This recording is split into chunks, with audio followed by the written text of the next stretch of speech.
Assalamualaikum warahmatullahi wabarakatuh. Halo teman-teman UT. Perkenalkan, nama saya Livida Yanurrahim dari program studi Pendidikan Guru Sekolah Dasar dari Universitas Terbuka UPBJJ Jember. Pada kali ini saya ingin mewawancarai kakak pembina pramuka di Kecamatan Randuagung. Beliau adalah pionernya kepramukaan untuk di Kecamatan Randuagung lintas golongan. Lebih jelasnya kakak bisa memperkenalkan diri.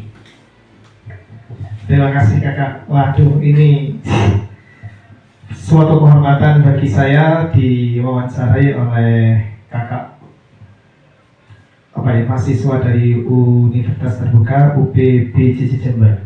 Perkenalkan, nama saya Abdul Rahman Adi Priyono. Tempat tanggal lahirnya 20 Lumajang 22 September 1990. Kemudian profesinya sebagai seorang guru di Sekolah Dasar Negeri Kalipunggung 02 Kecamatan Randuagung, dan juga kegiatan-kegiatan yang lain yang disebutkan tadi sama Kak Alif adalah sebagai pembina pramuka. Sebenarnya untuk spesialisasi saya yaitu mahir penggalang, Kak. Cuma karena sudah disebutkan lintas golongan, mungkin karena Kak Alif lihat di siaga bisa menangani, di penggalang bisa menangani, di menangkap bisa menangani. Jadi kalimat yang awal tadi sebagai lintas golongan. Masya Allah. Profil saya memulai pramuka itu dulu waktu MI, mulai kelas 3 sudah berpramuka, MTS, aliyah, sampai universitas, sampai lulus kuliah pun masih tetap berpramuka. Dan alhamdulillah Allah berikan anugerah termasuk rezeki bagi saya bisa merasakan pada waktu golongan muda tadi itu pramuka Garuda 3 kali, Kak, di Penggalang, Menegas, sama Pandega.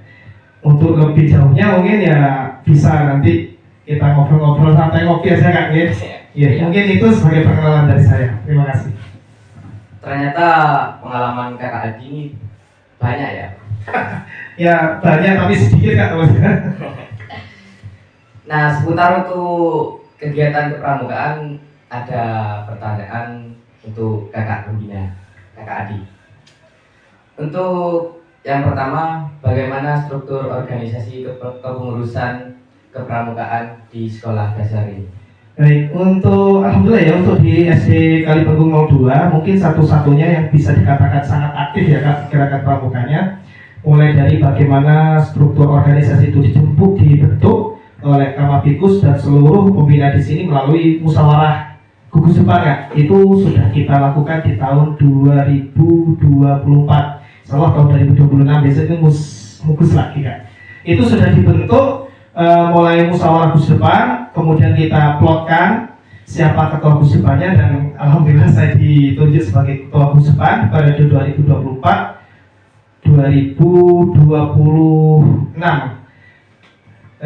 Kemudian strukturnya juga kita di bawah itu ada, selain pembina gugus depan ada pembina pasukan, Kak. Pembina satuan itu ada yang bina penggalang, ada yang bina siaga. Kita memang pisah. Di penggalang itu juga ada saya di situ merangkap sebagai pembina pasukan dan satuan. Kalau yang di siaga itu ada Kak Lusianti Mafikasari, itu yang menangani di siaga. Sebenarnya di penggalang itu juga ada putra putri, Kak, pembinanya. Saya sama Kak Siti Muyasaro. Biasanya saya didampingi oleh beliau. Juga ada pembantu pembina. Biasanya Kak Malik, Abdul Marik itu bisa kadang membantu di situ. Untuk Kak Lusianti itu biasanya beliau berduet. Kadang di hari siaga itu saya sama beliau, dan juga didampingi oleh kakak sendiri ya.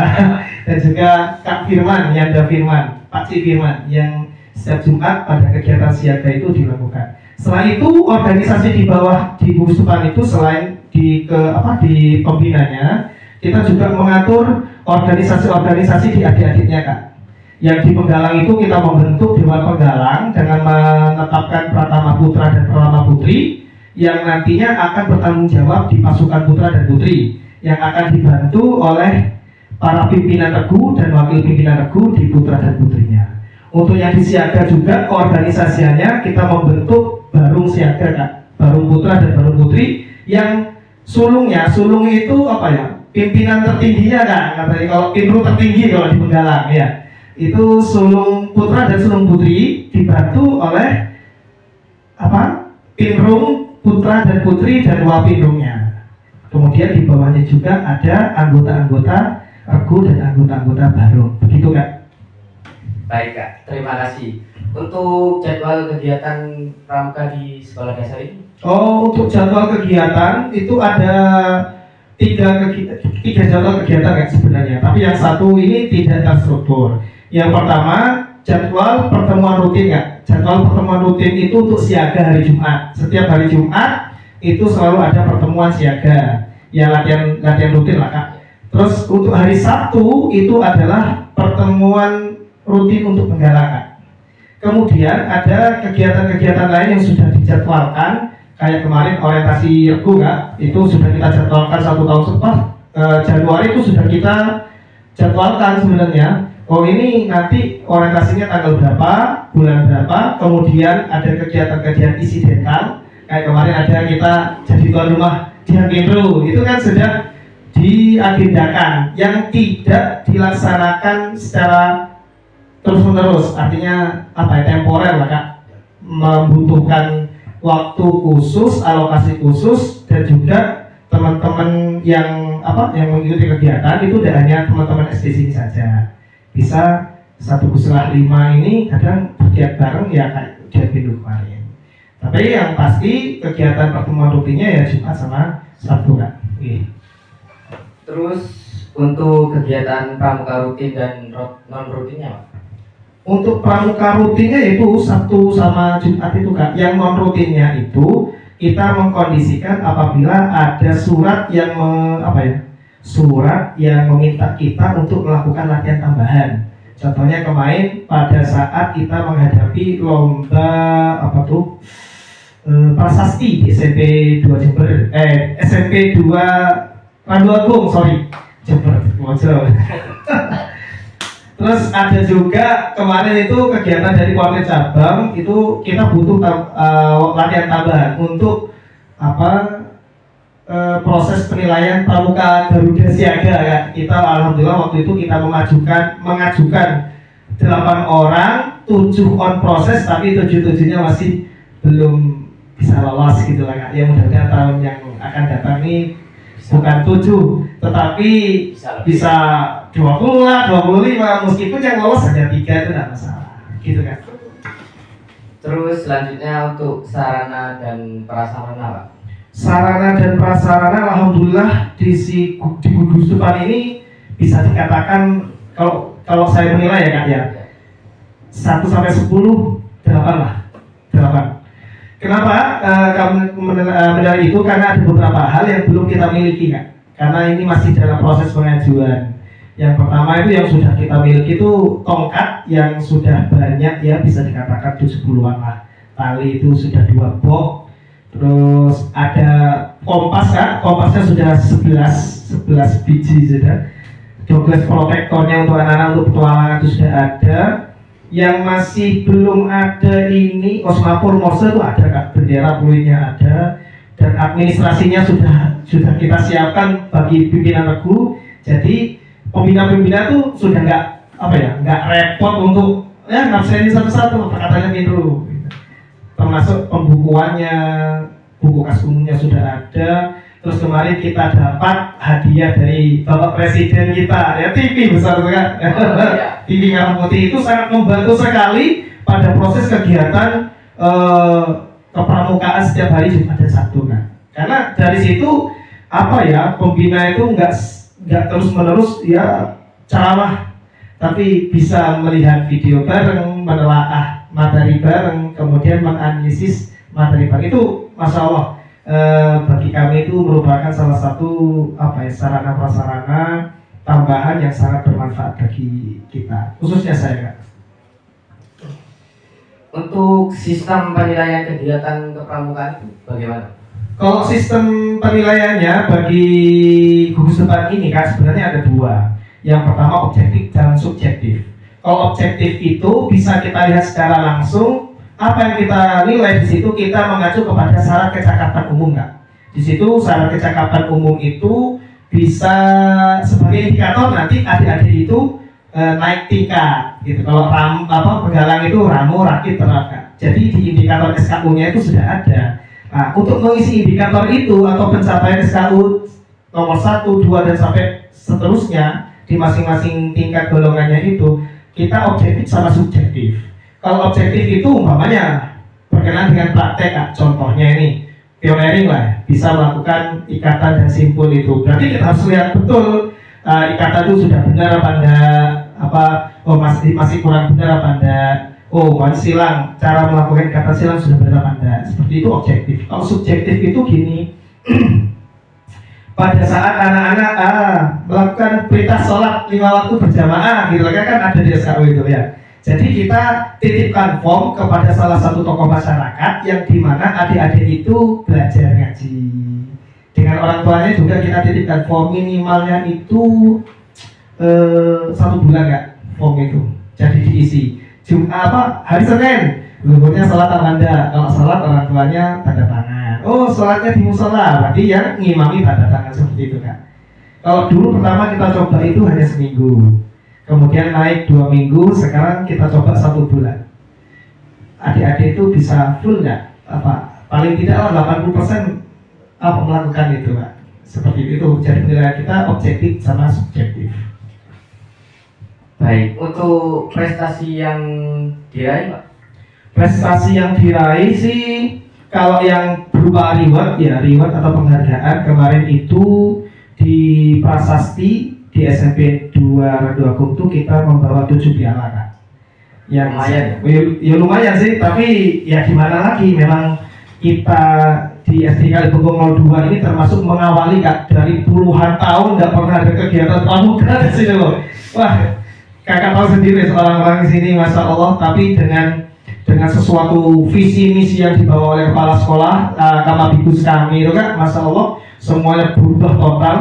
Ya, dari 0 sampai 180, dari menghadap utara menghadap selatan kan. Jadi alhamdulillah, jadi prestasi pramuka, khususnya pramuka itu masih 1 dalam ya nominasi penghargaan lah, 7 itu yang pertama. Kemudian kalau yang kedua ya kita bisa sudah mencicipi bagaimana penilaian pramuka Garuda kan. Ya meskipun tahun ini gagal, tahun depan kita coba lagi kan. Gitu. Kemudian sudah pernah mencicipi jambore cabang kan. 2023 kalau tidak salah itu. 2022. Keren banget. Nah itu Kak. Itu dari adik-adik yang nggak pernah tahu pramuka itu dia apa, langsung diajak jambore cabang Kak, di tingkat kabupaten di Bumi Perkemahan Laga Arum Senduro. Itu seminggu Kak. Jadi dari anaknya tukang tebang, ayahnya perantauan yang mereka tuh nggak tahu pramuka ini apa sih gitu Kak. Ternyata kalau dikasih mau kegiatan kemah di mana, di Senduro, di Kelagarum, wow, ikut semua. Langsung semangat ya, masya Allah itu. Jadi itulah ya termasuk bisa kita katakan prestasi lah ya, karena dari awalnya mereka nggak tahu apa-apa hingga bisa punya pengalaman sejauh itu di kabupaten, gitu kan. Untuk tantangan dalam kegiatan pramuka ini? Tantangan untuk di Busipar ini apa ya Kak? Ya banyak sih Kak. Yang pertama karena mungkin dari SDM ya Kak ya, itu yang menjadikan kendala terbesar kami adalah SDM Kak. Karena apa? Kita tahu kan ya di masyarakat Kalibanter ini bagaimana pola pikirnya masyarakat, bagaimana orang tua itu menemani belajarnya anak-anaknya di rumah, bagaimana itu dahsyatnya pengaruh gadget Kak. Wah itu yang nggak bisa kita lepas sisi negatifnya Kak. Kalau positifnya banyak, sisi negatifnya yang bisa kita lepas. Jadi kita berupaya di sini dari tantangan-tantangan itu kita berupaya untuk mencari solusi-solusi sehingga adik-adik itu berkegiatan kepramukaan itu tidak kuno Kak. Selalu update dengan teknologi yang selalu berkembang. Kemarin mungkin menyampaikan materinya saya ya Kak ya sama bunda-bunda lainnya, mungkin verbal Kak. Ayo tulis ini, ayo ini. Lah sekarang dengan teknologi yang sudah dicanggihkan, kadang setiap hari Sabtu itu adik-adik ayo pintunya bawa gadget. Pintunya saja yang bawa gadget. Nanti silahkan share ini dan ini. Tadi saja kita materinya pakai TV merah putih itu Kak. Ya itu termasuk salah satu apa ya? Ya mengurangi atau bisa dikatakan kita upgrade lah Kak dengan teknologi itu Kak. Jadi nggak merem karena orang-orang kan pramuka paling hanya tepuk-tepuk kemah di hutan gitu ya, tali temali dan lain sebagainya. Tapi mulai 2022 itu Kak pertama dibangkitkan kegiatan pramuka di sini itu sudah mulai mensinkronkan zaman. Jadi zamannya ini zaman gadget nih, zamannya zaman IT. Zaman apa sekarang istilahnya itu ya? Zaman apa ya? Kalau sekarang istilahnya itu Gen Z ya? Gen Z, Gen Z yang nggak pernah lepas dari gadget. Jadi kalau kita lepas kayaknya nggak bisa Kak. Tapi kalau kita tarik sisi positifnya, ya memang sisi positifnya adalah bisa membantu kita di beberapa hal. Tapi sisi negatifnya itu menghilangkan beberapa hal. Ya. Tapi ya kalau bisa menghilangkan beberapa hal ya nanti bisa kita carikan solusi agar yang hilang itu kembali lagi gitu Kak. Contohnya tadi menulis ya Kak ya, menulis pakai tangan. Ya nanti ada kegiatan-kegiatan yang menulis langsung pakai tangan gitu Kak. Baik, terima kasih untuk jawaban Kakak Adi. Ya, terima kasih kembali sudah diwawancarai.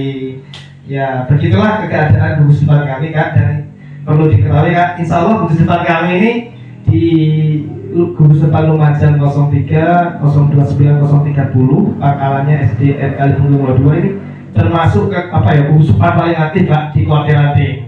Alhamdulillah. Iya, paling aktif di Kuartir Ranting. Baik itu dalam segi kegiatannya adik-adik maupun dalam administrasinya Kak. Itu sampai Kamadikus itu sampai berpesan kepada kami itu ya sebagai pembina. Ayo digerakkan betul-betul, diaktifkan betul-betul pramukanya sampai ke sistem keadministrasian. Karena itu sebagai tanda bukti kita berkegiatan, tanda jejaknya Kak. Contohnya gini, gugus depan aktif, tapi nggak ada jejak dokumen gitu lah kan, berarti bisa dikatakan wah katanya aktif tapi mana nggak ada buktinya. Nah jadi alasan itu yang menjadikan pimpinan kami, Kamadikus kami itu memesankan pada kita semua itu untuk juga mendokumentasi dalam bentuk dokumen di dalam kegiatan kepramukaan. Karena nanti juga ditanya Kak sama inspektorat Kak waktu bos itu ada pramukanya mana buktinya gitu. Mungkin itu yang bisa saya sampaikan. Baik, terima kasih untuk Kakak Adi. Sekian, kurang lebihnya mohon maaf. Wassalamualaikum warahmatullahi wabarakatuh. Saatnya sudah